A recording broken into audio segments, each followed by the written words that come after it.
For those of you who are joining us, welcome to the Oracle In podcast. My name is Eric. I'm joined by Laquan and Kevin, and we're getting into our second segment for this episode where we're going to talk about the future of public education under new Education Secretary Betsy Devos. My favorite. Oh, I have to say this because I was looking at. She tweeted, right, which is never a good start. But so she basically was like, "Oh, first day on the job, and I need to, the only problem was I couldn't find my pencil." And Twitter just tore her a new one, like, "Oh, you're supposed to bring it from home, you dumb bitch." And Twitter's not real nice. And I heard good ones out there where teachers were saying, well, it's so nice that you have a pencil. Do you realize we pay out of pocket to bring pencils to our classes? I mean, they went after her. But a hashtag emerged from this that was hands down my favorite hashtag I've seen, at least this year, if not for a while. They referenced her as the shit gibbon lackey. Trump being the shit gibbon, which is a reference to the state senator who responded to Trump saying that he was going to ruin another state senator's career over arguing with the sheriff about civil forfeiture. And so this guy called him a shit gibbon, and the Twitter, the shit gibbon lackey hashtag was born, and it is my favorite. I think it's important before we start. We talked about this before we went on air, but I really kind of want to provide us a little bit of context so we can just be kind of as objective as possible. So we're going to talk about Betsy DeVos, but it's kind of an article that I read here. So the current Secretary of Education has no experience working in a bank or running a loan program. Neither did Arne Duncan, who was secretary for the most of Obama's presidency.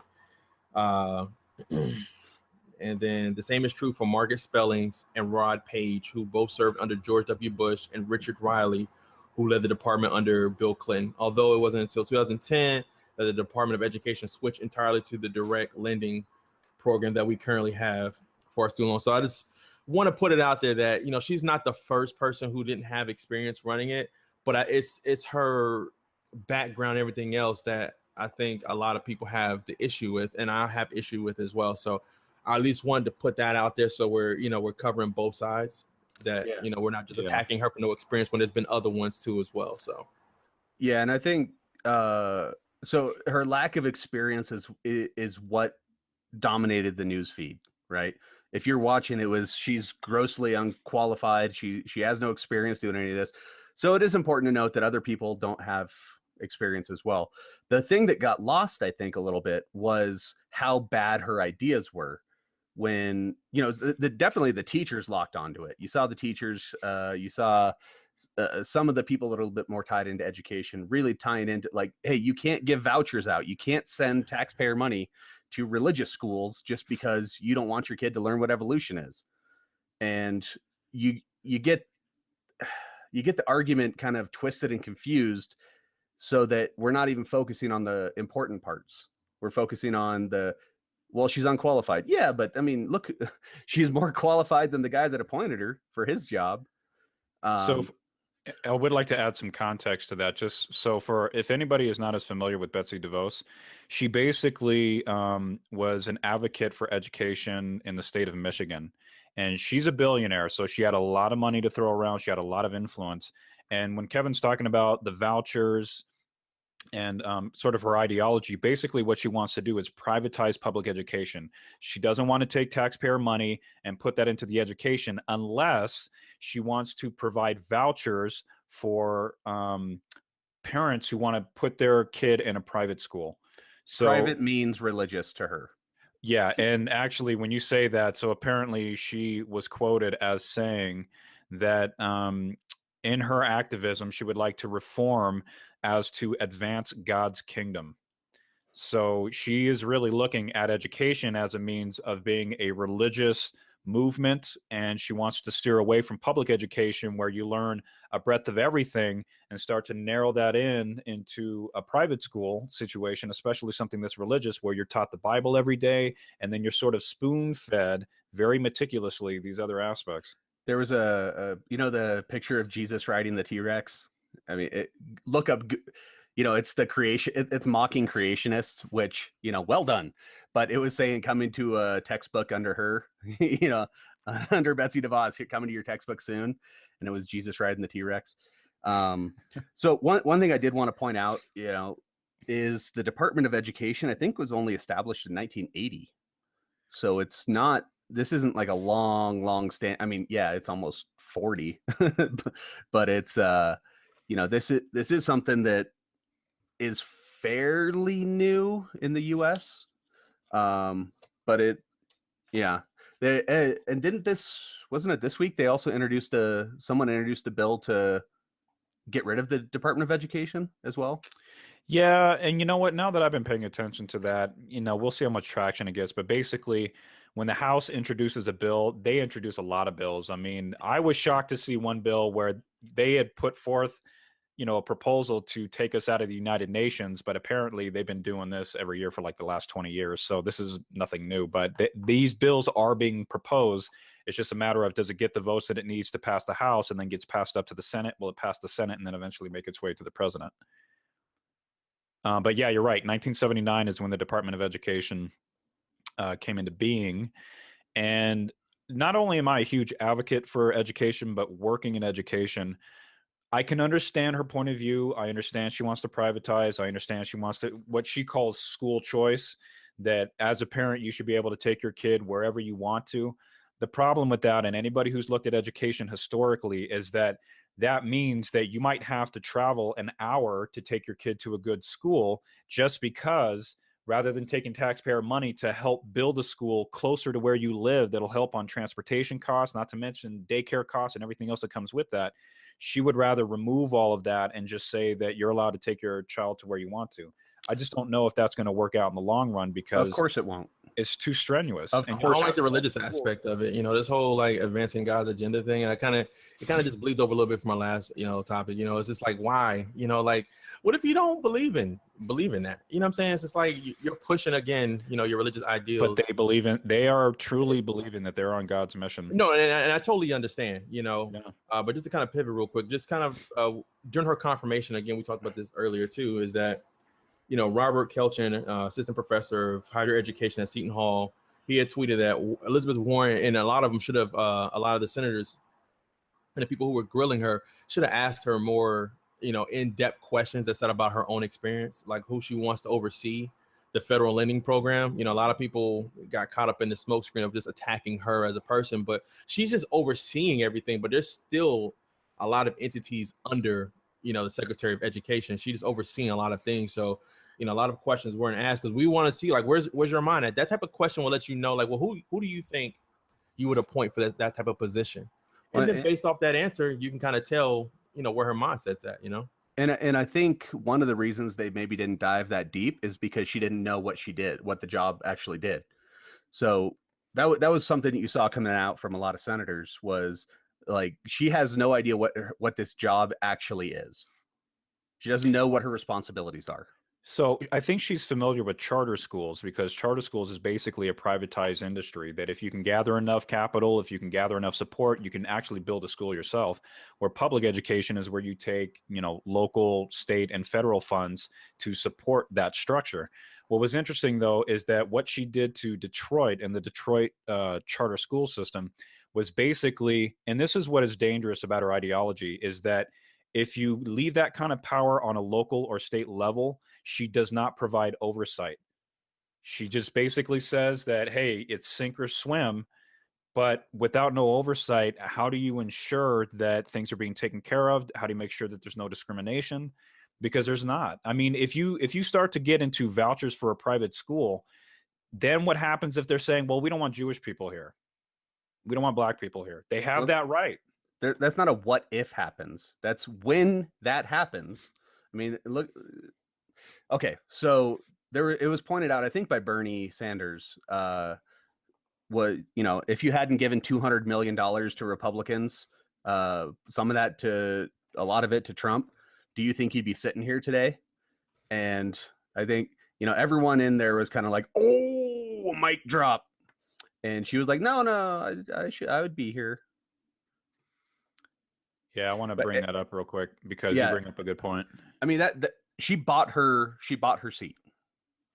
She is wildly unqualified. As I'm not saying that everyone that has ever held the position is qualified, but she is equally as unqualified as anyone else that's ever done it. But she's definitely not the best and the brightest. So for anybody that's watching, keep in mind that what helped get her put in that position, these are her donations for all the Republicans that ran in different states. So when these you talk are the about ones that actually voted to confirm her, these are the right. of the Republicans that voted to confirm her. These are the ones that took money, and this is how much money they took. Right.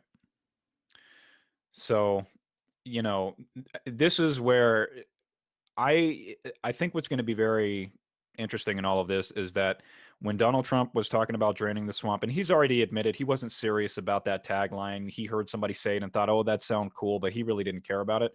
I think the people that are going to uproot him are his own supporters. The healthcare issue is going to affect a lot of his supporters who are waking up to that. And I think this education thing is also going to be another thing that are going to hit a lot of them. And they're going to be like, wait a minute, this is not what I asked for. This is not Ronald Reagan. This is something else.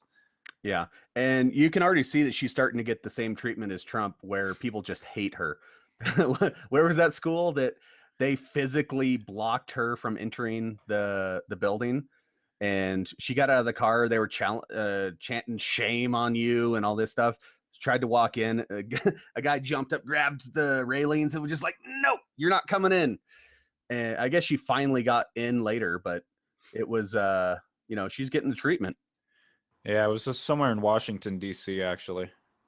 I loved it. When I saw that, I really thought that was a real bright spot, for America at that point, because like the public school system or just the education system in itself, what I'm saying, is very important, and so as you're watching this video right now, I thought it was amazing, because when you look at her confirmation hearing, like she didn't look genuine at all. She looked very disingenuous.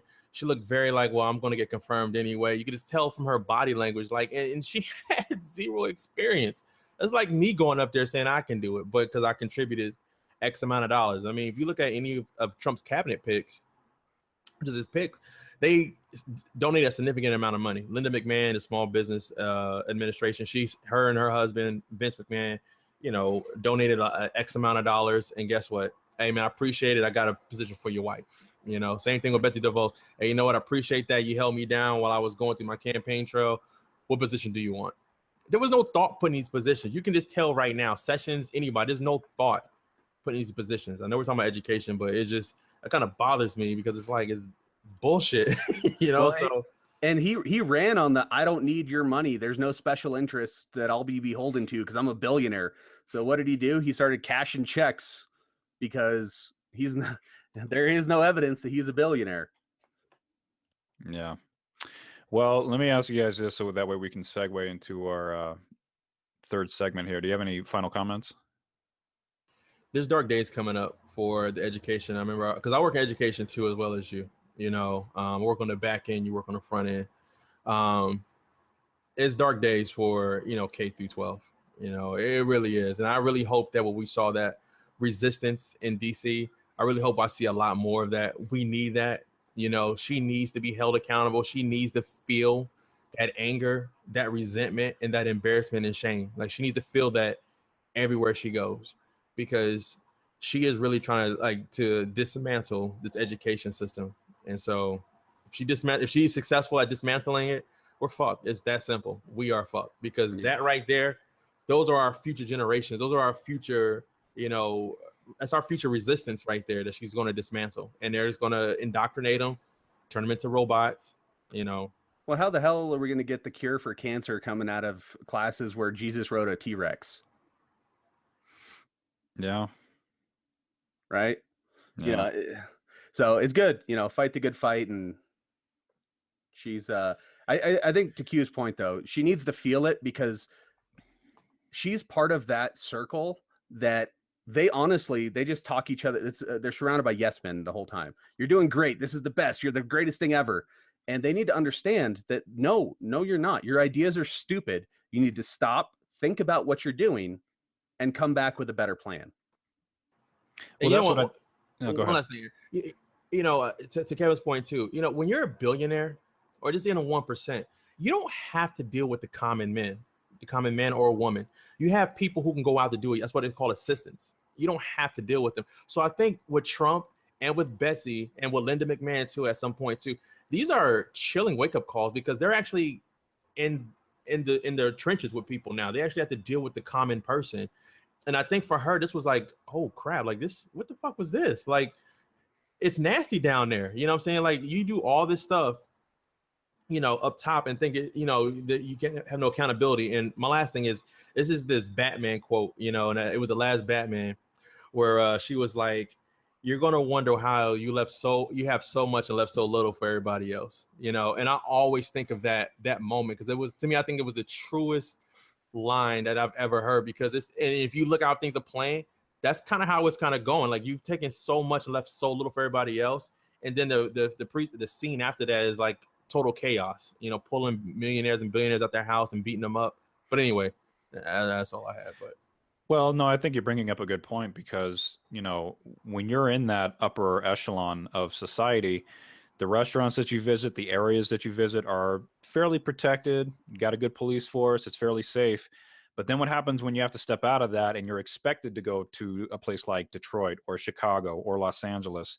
It just reminds me of The Godfather, where these people don't think they can be touched, but it's like when things get real and you think you're making decisions without thinking it through, don't think that you're not going to have some wild fanatic person that's going to be like, I lost my job, I lost my house, I lost my family. When people have nothing to lose and they're pushed to that, that's when you see things get dangerous. And that's what they're pushing people to. It's like, say what you will about public education, it definitely needs support. It needs to continue to grow and it needs to continue to get better. But to try to obliterate it and to think that that's not going to have an effect on how people learn about the world, and you think that, I'm not going to get into her church beliefs, but if she really is truly trying to bring that into education, it's not going to help anything. So if public education is an indoctrination system, now some people think, what the hell do you think religion is? You know what I'm saying? So you're just trading one for the other to a certain extent. You know what I'm saying? So, but anyway, I digress on that. Yeah, it's almost like a more narrowed form of that indoctrination because they already leave so much out of history classes, and now you're just going to whittle it down even more. There was a great. We're just going to keep talking. There was a great thing on Colbert. I think it was Ricky Gervais went on there.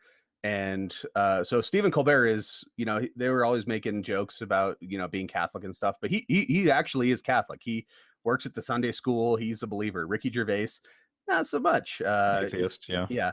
But he said something that I thought was an amazing point that I hadn't thought about, but it makes a lot of sense. And it directly relates to education. Especially through research and experimentation. Basically, what he said is, if you destroy all of the religious texts on the planet, those religions are gone forever. You will never get that back, ever. There might be things that are similar, but you're not going to be close to what it was. If you destroy every science book on the planet, they're going to be rewritten because they're testable, provable hypotheses where gravity is not something that just goes away because you took away the book. It's always there. We'll figure it out again. Yeah, like when's the next time that a guy's going to be standing next to a burning bush and channeling God? Same time as it happened last time. Never. So to transition into the third segment here, and just I'll just state this, at least from my perspective. If anybody else is out there of faith, we all have our different perspectives on it, and some might be a little bit more anti than others, but I think there's a place for everybody. So